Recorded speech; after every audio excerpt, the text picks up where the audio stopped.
హల్లెలూయా. దేవుడి నామానికి మహిమ కలుగును గాక. కూడి వచ్చిన మీ అందరికీ నా ప్రత్యేకమైన వందనాలు.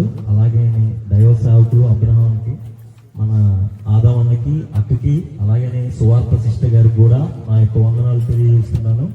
నిజంగా చలిని కూడా లెక్క చేయకుండా మీరంతా ఈ ప్రాంతానికి వచ్చి కూర్చున్నారంటే అది దేవుడి మహాకృపను బట్టి తప్ప వేరే ఏది కాదు.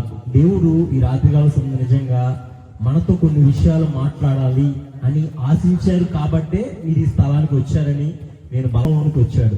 అంటే యేసుక్రీస్తు ప్రభువారు ఈ లోకంలోనికి వచ్చిన ప్రధాన ఉద్దేశం ఏంటంటే నశించిపోతున్న జనాన్ని, నశించిపోతున్న ప్రజల్ని రక్షించడానికి వచ్చాడు అనమాట. ఈ లోకంలో మనం చూసినట్లయితే చాలా మంది రక్షకులు ఉన్నారు, రక్షక భటులు ఉన్నారు. అయితే వారందరూ రక్షిస్తూ ఉన్నారు. మన దేశాన్ని కాపాడేవారు దేశాన్ని కాపాడుతున్నాడు. అలాగనే మనల్ని భౌతికంగా కాపాడేవారు కూడా చాలా మంది ఉన్నారు. బార్డర్లో ఉండి చాలా మంది అనేకమైన యుద్ధ సమయం నుంచి మనల్ని, మన దేశాన్ని కాపాడుతూ ఉన్నారు. అయితే యేసుక్రీస్తు ప్రభువు వారు వచ్చింది మనల్ని కాపాడటానికి. అయితే మనల్ని ఈ భూమి మీద భౌతికంగా మాత్రమే కాదు కానీ ఆత్మీయంగా మన యొక్క ఆత్మ ఎన్నటికీ చనిపోకుండా ఎప్పుడు కూడా తండ్రి సన్నిధిలో ఉండేలాగా కాపాడటానికి వచ్చాడు అనమాట ఈ లోకానికి. అయితే అన్న చెప్పిన రీతిగా దేవుడు మనల్ని కాపాడటానికి వచ్చాడు. మన జీవితంలో ఇంకా దేవుడు ఎందుకు వచ్చాడు రక్షకుడిగా అని మనం ఆలోచిస్తే నరకం నుంచి మనల్ని తప్పించడానికి వచ్చాడు అనమాట. మొదటి విషయం ఏంటంటే నరకం నుంచి మనల్ని తప్పించడానికి వచ్చాడు. నరకం అనేది చాలా భయంకరమైనది. ఈ లోకం మీద ఎన్నో భయంకరమైన బాధలు మనం చూస్తూ ఉంటాం. ఒక వ్యక్తికి ఏదైనా యాక్సిడెంట్ అయితే, ఏదైనా ఫ్రాక్చర్ అయితే ఆ వ్యక్తి చాలా బాధపడుతూ ఉంటాడు. ఎందుకంటే ఆ వ్యక్తి శరీరానికి ఒక గాయమైంది కాబట్టి. అయితే ఈ నరకం అనేది ఆ యొక్క గాయం అయితే వచ్చే బాధలంటిది కాదండి. ఈ నరకం అనేది మహాయాతనకరమైన స్థలం అనమాట. అయితే బైబిల్ ఏం చెప్తుందంటే ఈ నరకంలో అగ్ని ఆరదు, పురుగు చావదు. అలాంటి భయంకరమైన నరకం నుంచి మనం తప్పించడానికి దేవుడే తన యొక్క మహిమ సింహాసనాన్ని విడిచిపెట్టి ఒక గొప్ప రక్షకుడిగా వచ్చాడు అనమాట. కొంతమంది శాస్త్రవేత్తలు ఇంతకు ముందు భూమి నుంచి కొంత భాగం కిందకి త్రొవి చూచినప్పుడు వారికి భయంకరమైన వేడుపులు వినిపించినాయి అనమాట. ఆ ఏడుపులు ఏంటి అని వాళ్ళు అబ్జర్వ్ చేస్తే భూమి కింద ఒక 30 నుంచి 50 కిలోమీటర్ల లోతులోనికి వెళ్ళంగానే అక్కడ ఒక భయంకరమైన పాతాళం అనేది ఉందంట. దానిలో చాలా మంది వేతన పడుస్తూ ఏడుస్తూ ఉన్న ఏడుపులు అనేది వినిపించింది. అదంతా సోషల్ మీడియాలో వైరల్ అయింది. అయితే మనం దీన్ని బట్టి అర్థం చేసుకోవాల్సింది ఏంటంటే మనుషులు చెప్పకముందే, మనుషులు నిరూపించక ముందే బైబిల్ ఏనాడో చెప్పింది. అక్కడ నరకం అనేది ఒకటి ఉంది. ఈ భూమి మీద మానవుడు పుట్టుకతో పాపి, మానవుడు పాపం పోవాలంటే రక్తం చిందించబడాలి. అది కూడా ఒక పవిత్రమైన వ్యక్తి రక్తమై ఉండాలి అని మన వేదాలు చెప్పాయి, మన పూర్వీకులు చెప్పారు. ఇంకా అంతకంటే ముందే మన బైబిల్ గ్రంథం కూడా చెప్పింది. మనిషి పాపం నుంచి విడుదల పొందిన తర్వాత మనిషి రక్షించబడితేనే మనిషి యొక్క నరకం నుంచి తప్పించబడతాడు. కనుక యేసుక్రీస్తు ప్రభువారు ఈ లోకానికి రావాల్సి వచ్చింది. రెండో విషయంగా మనం చూస్తే యేసుక్రీస్తు ప్రభువారు ఈ లోకానికి ఎందుకు వచ్చాడు అని చెప్పి మనం చూసినట్లయితే యేసుక్రీస్తు ప్రభువారు ఆయన యొక్క చిత్తాన్ని నెరవేర్చడానికి లోకానికి వచ్చాడు. దేవుడి చిత్తం ఏంటి అసలు అని మనం ఆలోచన చేస్తే దేవుడి చిత్తం ఏంటంటే అంతటా అందరూ మారు మనసు పొందాలి, ప్రతి ఒక్కరూ కూడా తండ్రిని తెలుసుకోవాలి అనేదే దేవుడి చిత్తం. కనుక మనం ఈ లోకంలో ఎన్నో చూస్తున్నాం, ఈ లోకంలో ఎన్నో చేస్తున్నాం. కాకపోతే మనిషి చేసే నీతి క్రియలన్నీ కూడా దేవుడి దృష్టిలో మురికి గుడ్డల్లాగా ఉన్నాయన్నమాట. కానీ ఈ మనిషి ఎప్పుడైతే మారు మనసు పొందుతాడో, ఈ మనిషి ఎప్పుడైతే రక్షణ పొందుకుంటాడో అప్పుడే దేవుడి యొద్దకు చేరుతాడు. అప్పుడే ఆ యొక్క నిత్య రాజ్య వారసుడు అవుతాడు అనమాట. అంటే నరకం నుంచి తప్పించబడటానికి దేవుడు వచ్చాడు. ఇంకోటి ఆ పరలోక రాజ్యాన్ని మనకి ఇవ్వడానికి దేవుడు వచ్చాడు అనమాట.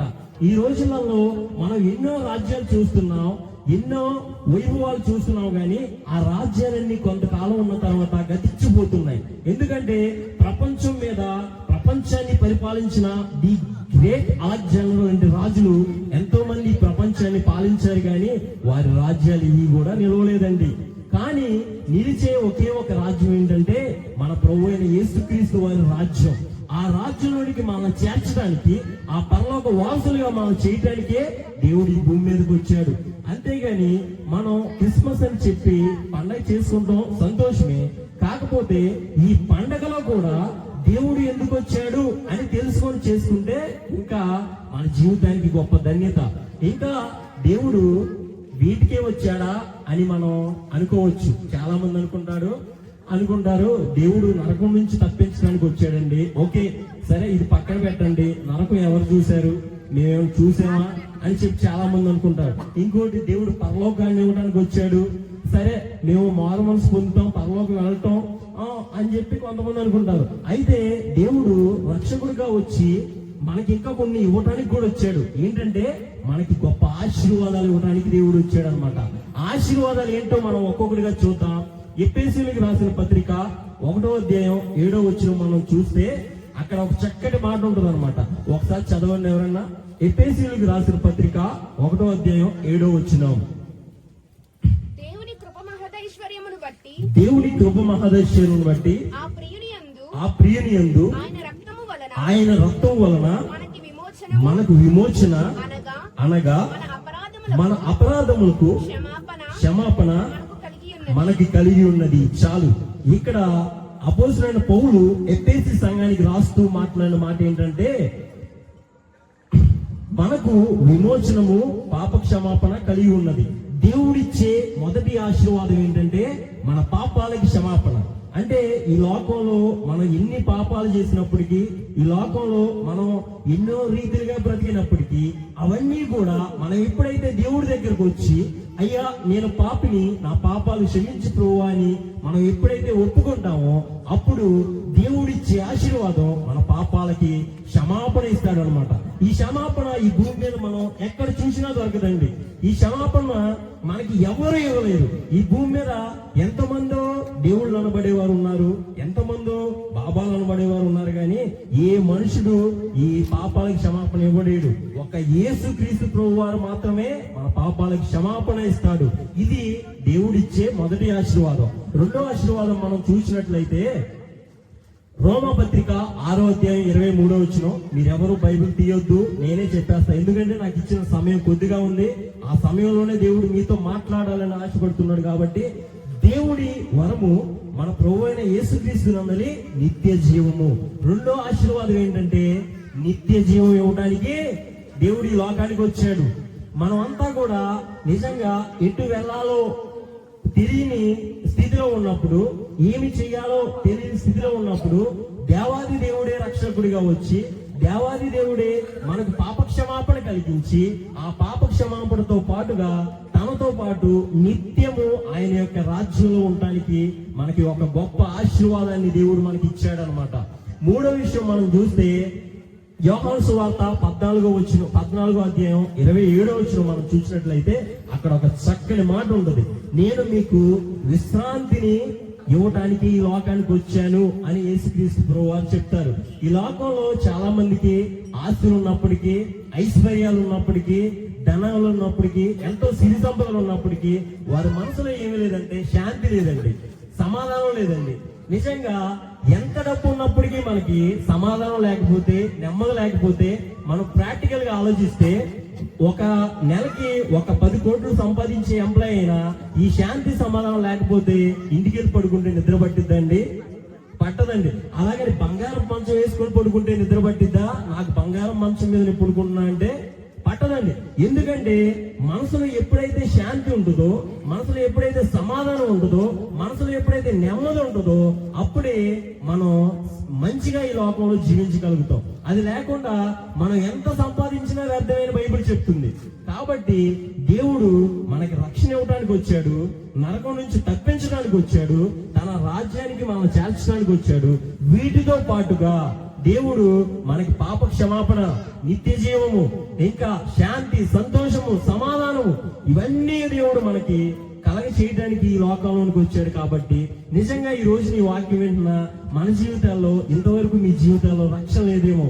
ఈ రోజు దేవుడు మీతో సూటిగా మాట్లాడుతున్నాడు. ఏమనంటే దేవుడి యందు నీవు విశ్వాసం ఉంచితే, దేవుణ్ణి నీవు నిజంగా నేను పాపిని అని ఒప్పుకుంటే ఆయన నీకు రక్షణ ఇస్తాడు, ఆయన నీకు నిత్య రాజ్యాన్ని ఇస్తాడు, ఆయన వీటితో పాటుగా నీ పాపాలకు క్షమాపణ ఇస్తాడు, ఆయన నిజంగా నీ మనసులో శాంతి లేకుండా నువ్వు జీవిస్తే నీకు శాంతిని ఇస్తాడు, నీకు సంతోషాన్ని ఇస్తాడు. ఈ క్రిస్మస్ ఆనందం మనమంతా పొందుకోవాలని, ఈ క్రిస్మస్ సంతోషం మనమంతా కలిగి ఉన్నాడని దేవుడు ప్రణాళిక కాబట్టే మీరు ఈ స్థలానికి వచ్చారు.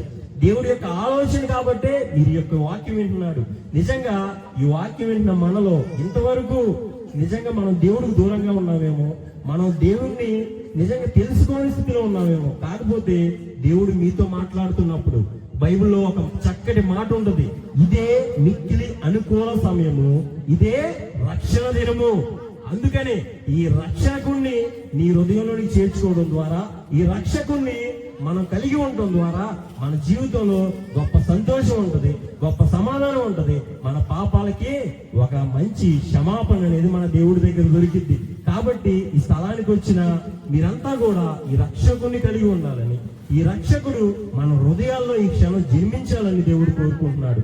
నిజంగా మీరు ఎలాంటి పాపంలో ఉన్నప్పటికీ దేవుడు క్షమించడానికి సిద్ధంగా ఉన్నాడు కనుక మీ తలలో వంచి చిన్న ప్రార్థన మీ మనసులో చేసుకోండి. చిన్న ప్రార్థన మీరు చేసుకుంటే దేవుడు నిజంగా మీ జీవితంలో ఒక అద్భుత కార్యాలు చేయడానికి ఆయన సామర్థ్యుడు, ఆయన ఆశ్చర్యకరుడు, ఆలోచనకర్త, నిత్యుడగు తండ్రి, బలవంతుడైన దేవుడు కనుక మీరు ఈ క్షణమే తలలోంచి ప్రార్థన చేసుకోండి.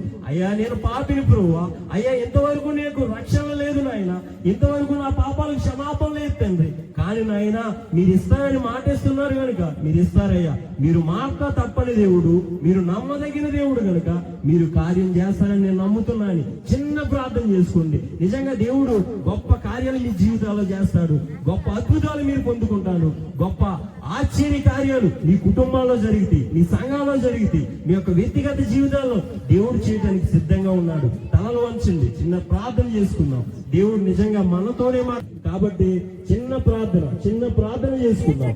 మహాగణుడా, మహోన్నతుడా, మారన్ దేవుడా, అయ్యా నిజంగా మా కోసం ఎంతో మంది అనేక ప్రమాదాల్లో, అనేకమైన నా ప్రభువా నిజంగా స్థితుల్లో మరణించినప్పటికీ అయ్యా మమ్మల్ని అయితే నా ప్రభువా క్షేమంగా ఉంచిన నీ ప్రేమ గొప్పది నాయన. అవునయ్యా, మమ్మల్ని సజీవంగా ఉంచినందుకు మీకు స్తోత్రాలు అయ్యా. నిజంగా నరకం నుంచి మమ్మల్ని తప్పించినందుకు మీకు స్తోత్రాలు ప్రభువా.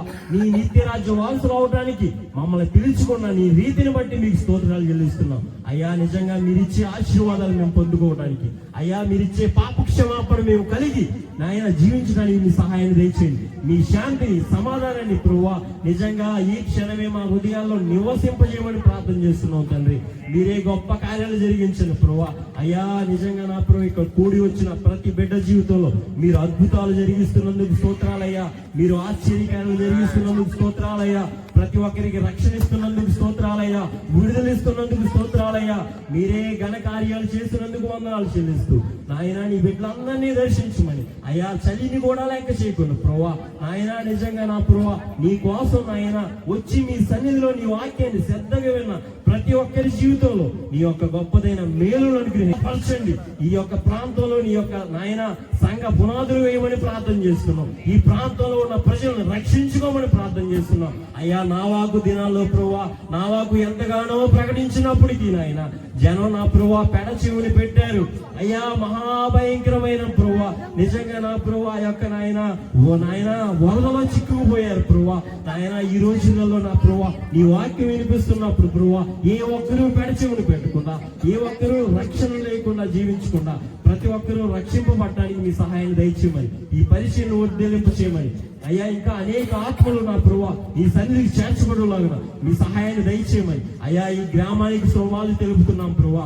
ప్రతి కుటుంబాన్ని దీవించండి ప్రభువా. ప్రతి ఒక్కరికి మీరే సన్నిధి నీ సమాధానాన్ని దయచేయమని, ప్రతి ఒక్కరిని మీరే కాపాడి భద్రపరిచి అందరూ నీ క్రిస్మస్ ఆనందాన్ని కలిగి జీవించి కృపణ దయచేయమని యేసు నామములో ప్రార్థిస్తున్నాము పరమ తండ్రి, ఆమేన్.